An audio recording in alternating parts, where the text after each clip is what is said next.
আসসালামু আলাইকুম। আশা করি সবাই ভালো আছেন।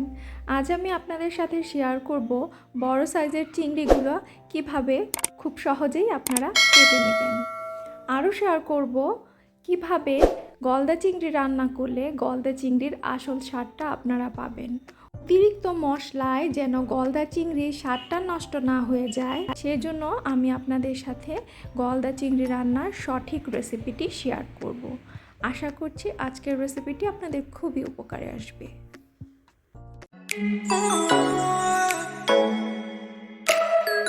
চিংড়িগুলো কাটার জন্য আমি এখানে সিজার নিয়ে নিয়েছি, বড় সাইজের একটা সিজার।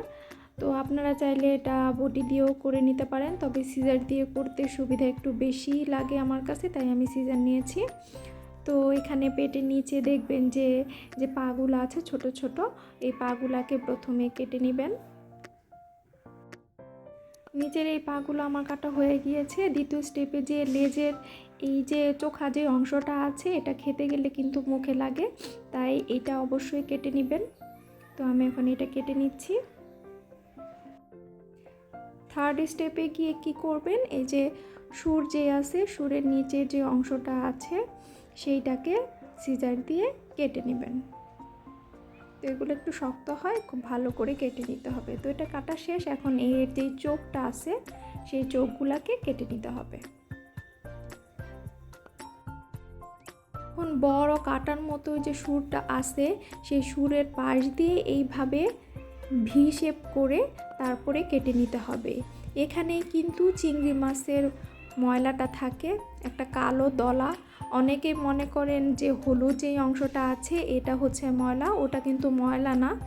ময়লা হচ্ছে কালো একটা অংশ। আমি আপনাদেরকে বের করে দেখাচ্ছি। দেখুন এখানে একটা দলা কালো ময়লা দেখতে পাবেন। চিংড়ি মাছের মাথায় এখানে এই ময়লাটা থাকে, দেখুন এই অংশটা ফেলে দিবেন। সবগুলা মাছ এইভাবে করে কেটে নেবেন। আর ভিতরে যে হলুদ অংশটা আছে ওটা কিন্তু ফেলার প্রয়োজন নেই। এখন আমি আপনাকে দেখিয়ে দিচ্ছি যে কিভাবে এটার ভিতরে কেটে নিতে হবে। ভেতরটা ঠিক এইভাবে কাটার পরে দেখুন চিকন দেখবেন কালো একটা সুতোর মতো দেখা যাচ্ছে, ওটা বের করে নেবেন। এভাবে প্রেস করে দেখুন, এভাবে আঙুল দিয়ে ধরলে এটা বের হয়ে আসবে। কাজটা খুব সাবধানে করতে হবে। তো আমি সিজার দিয়ে একটু সামনে এগিয়ে নিচ্ছি, দেখুন কত বড়। এটা অবশ্যই বের করতে হবে। আর বড় যে পাগুলো আছে সেগুলো চাইলে আপনি আলাদাও করতে পারেন অথবা সাথেও রাখতে পারেন। আমি সাথে রেখে দিচ্ছি। আর বড় যে পাগুলো আছে সেগুলার মাথাগুলা কিন্তু অনেক চোখা হয়। এই যে পায়ের দেখুন এই অংশগুলো চোখা হয়, তাই এগুলো অবশ্যই কেটে নেবেন। লাস্টের পোর্শনটা একটু কেটে নেবেন, না হলে আপনি যখন চাবাতে যাবেন তখন আপনার মুখ ছিলে যাওয়ার সম্ভাবনা থাকবে। তবে আমি সবগুলো মাছকে কেটে নিয়েছি। আমি আরেকবার বলে দিচ্ছি আপনাদেরকে মাছগুলো কিভাবে কাটবেন। প্রথম স্টেপের জন্য মাছের পেটের নিচে যে ছোট ছোট,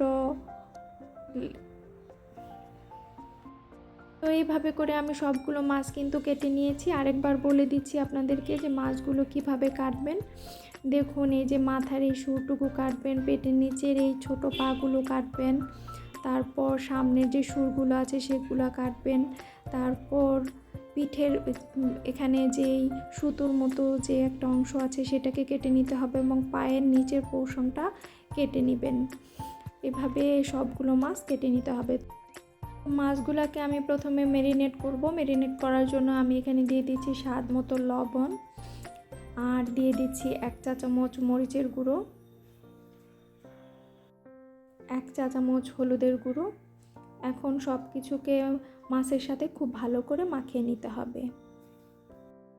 মাছের ভিতরে কিন্তু মশলাগুলো দিয়ে দিতে হবে। আমি যে পোর্শনগুলোকে ফেলে নিয়েছি সেগুলোর ভিতরে খুব ভালো করে হাত দিয়ে মশলাগুলোকে দিয়ে দিতে হবে। দিয়ে এটাকে ম্যারিনেট করে রাখবো। আর সেই ফাঁকে আমরা মশলা কষানোর জন্য চলে যাচ্ছি। মশলা কষাতে কষাতে এটা ম্যারিনেট হতে থাক। তো রান্নায় চলে এলাম, চুলায় একটা পাত্র বসিয়ে দিয়েছি আর এখানে দিয়ে দিলাম 4 টেবিল চামচ সরিষার তেল। এই রান্নাটা সরিষার তেল দিয়ে করার চেষ্টা করবেন, তাহলে স্বাদ খুবই ভালো আসবে। এটা যখন হালকা গরম হয়ে আসবে তখন এর মধ্যে দিয়ে দিতে হবে পেঁয়াজ বাটা। এখানে আমি 4 টেবিল চামচ পেঁয়াজ বাটা দিচ্ছি। এখানে পেঁয়াজ কুচি না দিয়ে অবশ্যই পেঁয়াজ বাটাটা দেওয়ার চেষ্টা করবেন, তাহলে ঝোলটা অনেক গাঢ় হবে এবং খেতেও খুব মজা লাগবে। আরও অ্যাড করে দিচ্ছি 1 চা চামচ রসুন বাটা। আপনারা এখানে রসুন বাটার পরিবর্তে রসুন কুচিও ব্যবহার করতে পারেন, আর তবে রসুন কুচি বা বাটা যাই দেন না কেন পরিমাণে অল্প দিতে হবে। এখানে আমি 1 চা চামচ রসুন বাটা দিয়েছি। এখন কাঁচা মশলাগুলোকে খুব ভালো করে কষিয়ে নিচ্ছি যতক্ষণ পর্যন্ত এর মশলার যে কাঁচা একটা গন্ধ আছে সেটা দূর না হয়। মশলার কাঁচা গন্ধটা দূর হয়ে গেলে দিয়ে দিতে হবে 4 টেবিল চামচ মরিচের গুঁড়ো, 1 চা চামচ হলুদের গুঁড়ো ও 1 চা চামচ ধনিয়ার গুঁড়ো। এখানে ঝালটা আপনাদের স্বাদ মতো দিয়ে নেবেন আর খুব ভালো করে এটাকে কষিয়ে নেবেন। কোনো ধরনের মশলা দেওয়ার কিন্তু প্রয়োজন নেই। আর অনেকেই আছে এখানে আদা বাটা, জিরা বাটা এগুলো ব্যবহার করেন, এতে করে কিন্তু মশলার অতিরিক্ত মশলায় গলদা চিংড়ি বা বড় চিংড়ির যে আসল স্বাদটা সেটাই নষ্ট হয়ে যায়। এখানে কখনোই আপনারা জিরা বাটা বা আদা বাটা ব্যবহার করবেন না। এখন মশলাগুলোকে খুব ভালো করে কষিয়ে নিতে হবে যতক্ষণ না পর্যন্ত এর উপরে তেলটা ভেসে ওঠে আর নিচে যেন লেগে না যায়, সেক্ষেত্রে অল্প অল্প করে পানি দিয়ে দিয়ে এটাকে কষিয়ে নিতে হবে। মশলাটা আমার কষানো হয়ে গিয়েছে। এখন আগে থেকে মেরিনেট করে রাখা যেই চিংড়ি মাছগুলো সেগুলোকে আমি খুব সুন্দর করে দিয়ে দিচ্ছি, বিছিয়ে দিচ্ছি। দিয়ে এটাকে ঢাকনা দিয়ে এই পাশ 5 মিনিট রান্না করে নেব। চুলার জাল মিডিয়াম টু লো হিটে থাকবে। ফিরে আসলাম 5 মিনিট পর। 5 মিনিট পর এসে আমি চিংড়ি মাছগুলো উল্টিয়ে দিচ্ছি। উল্টিয়ে ওই পাশ আরও 5 মিনিট ঢাকনা দিয়ে রান্না করে নেব। চুলার জাল মিডিয়াম টু লো হিটে থাকবে। এতে করে মশলাগুলো ভেতরে যাবে এবং আপনার চিংড়ি মাছগুলোও খুব সুন্দরভাবে সেদ্ধ হবে। রান্না জিনিসটা আপনার যত সময় নিয়ে এবং ধৈর্য ধরে করবেন, আপনার রান্নাটা দেখবেন তত স্বাদ হবে। ফিরে আসলাম আরও 5 মিনিট পর।